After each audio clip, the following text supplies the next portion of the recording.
కూటమి ప్రభుత్వం మేల్కొని ప్రజలకు వైద్య సేవలు అందించాలని విజయనగరం జిల్లా వైసీపీ అధ్యక్షుడు మధ్య శ్రీనివాసరావు అన్నారు. శనివారం విజయనగరంలో విలేకరులతో మాట్లాడుతూ ప్రభుత్వ ఆసుపత్రుల్లో వైద్యం అందక ప్రజలు ప్రైవేటు హాస్పిటల్ ను ఆశ్రయిస్తున్నారని ఆరోపించారు.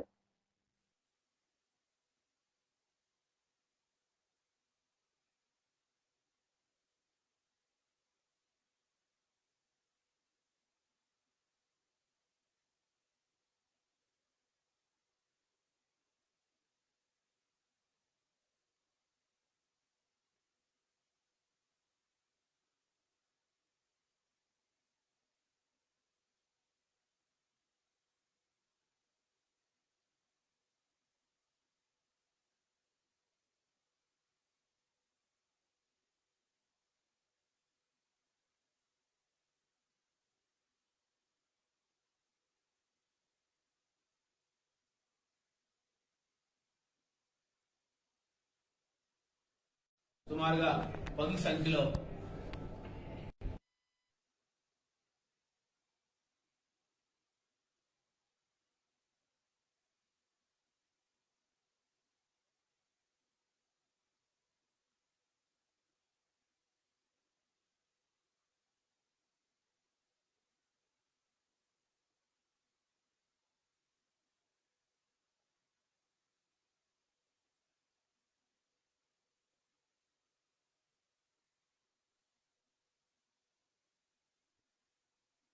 కేవలం డయేరియాతో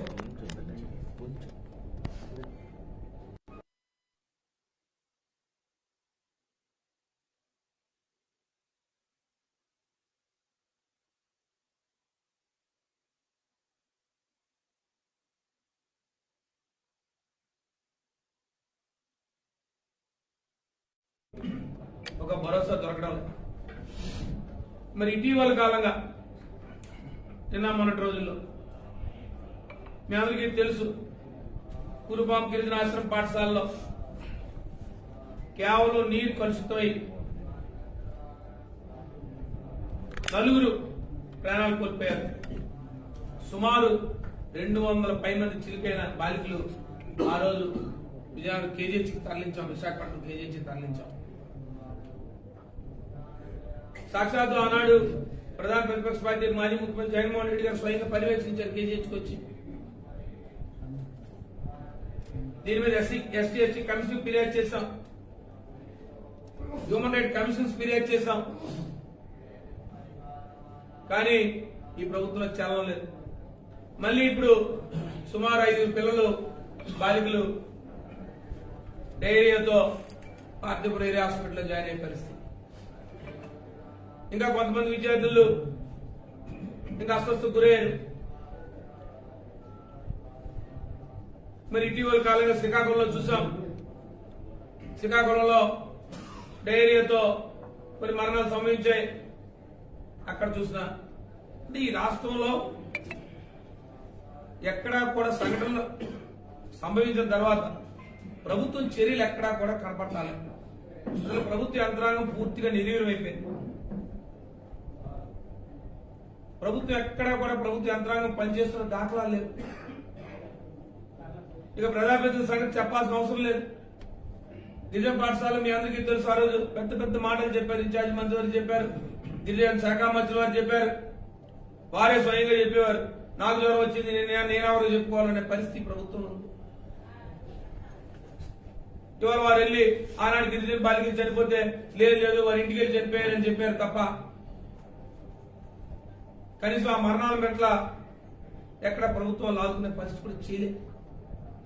ఒక ప్రధాన ప్రతిపక్షంగా మా బాధ్యతగా ఆ రోజు కుటుంబాలు ఆర్థికంగా ఆదుకున్నాం, లేదు గొర్రెలో జరిగిన ప్రాణాలను ఆర్థికంగా ఆదుకున్నాం. ఈ ప్రభుత్వాన్ని డిమాండ్ చేశాం. గొర్రెలో జరిగిన పరిస్థితులన్నీ కూడా ఆ రోజు ఈ రాష్ట్రంలో ఉన్న రాష్ట్రంలో దేశం ప్రతి ఒక్కరికి వివరించాం. ఈ రాష్ట్రం ఆరోగ్య పరిస్థితులు ఎలా ఉన్నాయని చెప్పి. ఆరోగ్య వ్యవస్థ నిర్వీర్యం చేశారు. సామాన్యులు కానీ పేదవాడు కానీ ఇవాళ ప్రాణాలు కాపాడుకునే పరిస్థితి ఉంది. ఎక్కడికక్కడ ప్రైమరీ హెల్త్ సెంటర్లు ఆరోగ్య వ్యవస్థ నిర్వీర్యం అయిపోయింది. డాక్టర్లు లేరు, మందులు లేవు. గిరిజన ఆశ్రమ పాఠశాలలు అయితే పెద్ద పెద్దగా జీవోలు ఇష్యూ చేశారు. మేము ఆర్ఓ ప్లాంట్లు పెట్టేస్తున్నాం, లేదు ఇమ్మీడియట్ గా అవన్నీ తక్షణమే అవన్నీ తయారు చేస్తున్నాం, అక్కడ అన్న వసతి గృహాలు ఏర్పాటు చేస్తున్నాం, ఇది చెప్పారు మాటలు. మళ్ళీ నేను రోజు జరిగిందేంటి, మళ్ళీ కలుసు నీరు, ఏదైతే కలుసు నీరు తాగి ఆ రోజు వచ్చి కలరా వచ్చి, ఆ రోజు వచ్చి జాండిస్ వచ్చి ప్రాణాలు కోల్పోయారు. అనేక మంది ప్రాణాలు ఆ రోజు పిల్లలు పసిపిల్లల ప్రాణాలు కాళ్ళలో కలిసిపోయాయి. ప్రభుత్వం కానీ ప్రజాప్రతినిధి కానీ గిరిజన శాఖ మంత్రులు వారు ఏం చేస్తున్నారు? కనీసం ఎక్కడ వాకప్ చేసిన పరిస్థితులు లేవు, కనీసం అధికారులు అక్కడికి వెళ్లి పరిశీలించిన పరిస్థితులు లేవు. ఇటీవల కాలంగానే పిల్లలు చనిపోయారు. సుమారు 100 పిల్లలకు వచ్చి అస్వస్థకు గురి సుమారు 15 రోజుల నుంచి 20 రోజుల వరకు సుమారు వాళ్ళ హాస్పిటల్లో ఉన్నారు. మేము ఆనాడు స్వయంగా బాధ్యతగా వెళ్లి ఆ బాధ్యతలు పరామర్శ చేసి వాళ్ళకి అండగా ఉంటూ ఈ ప్రభుత్వం డిమాండ్ చేశాం. అయినా ఈ ప్రభుత్వం ఎక్కడా మార్పు కనపడలే. మళ్ళీ ఇదే పరిస్థితి.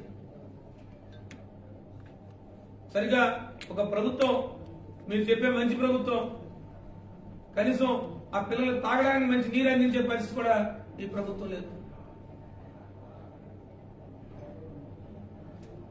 మీరు చేసేది ఏదైనా కార్యక్రమం ఉందంటే నెలకు 1 రోజు వస్తారు, ఓ పెన్షన్ ఇస్తారు. ఈ రాష్ట్రంలో అన్ని కార్యక్రమాలు చేశామని మేము ఇచ్చిన హామీలను అమలుపరిచామని చెప్తారు. మీకున్న మీడియా ద్వారా, టీవీ ఛానల్ ద్వారా అనేక మాటలు చెప్తారు, కానీ క్షేత్రస్థాయిలో చూస్తే ఏమి లేవు.